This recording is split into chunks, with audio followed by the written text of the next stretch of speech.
السلام علیکم ورحمۃ اللہ وبرکاتہ۔ طب نبوی کے ایک نئے پروگرام کے ساتھ آج ہمارا ٹاپک ہے سرکہ، ونیگر۔ عربی میں اس کو خل بولتے ہیں اور انگلش میں اسے ونیگر کہا جاتا ہے۔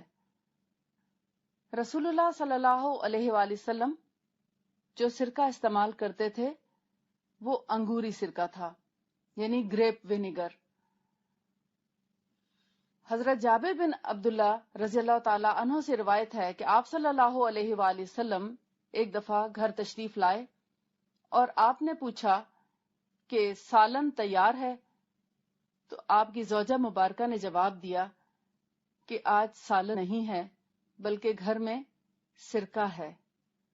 جب آپ نے پوچھا کہ کوئی اور چیز ہے تو انہوں نے جواب فرمایا کہ سرکہ ہے، سرکے کے سوا کچھ نہیں۔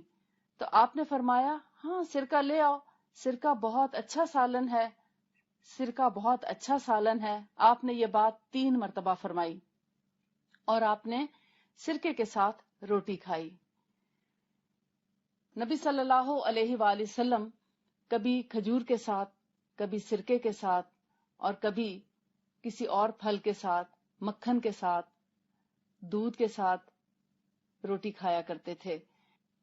کیا آپ نے کبھی سرکے کے ساتھ روٹی کھائی؟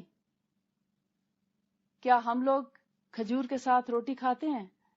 یہ تو رسول اللہ صلی اللہ علیہ وآلہ وسلم کی سنت ہے۔ ہم ہمیشہ پکا ہوا کھانا پسند کرتے ہیں، کبھی کبھار بغیر پکی چیز بھی کھایا کریں، اس سے ہماری صحت دوبالا ہوتی ہے۔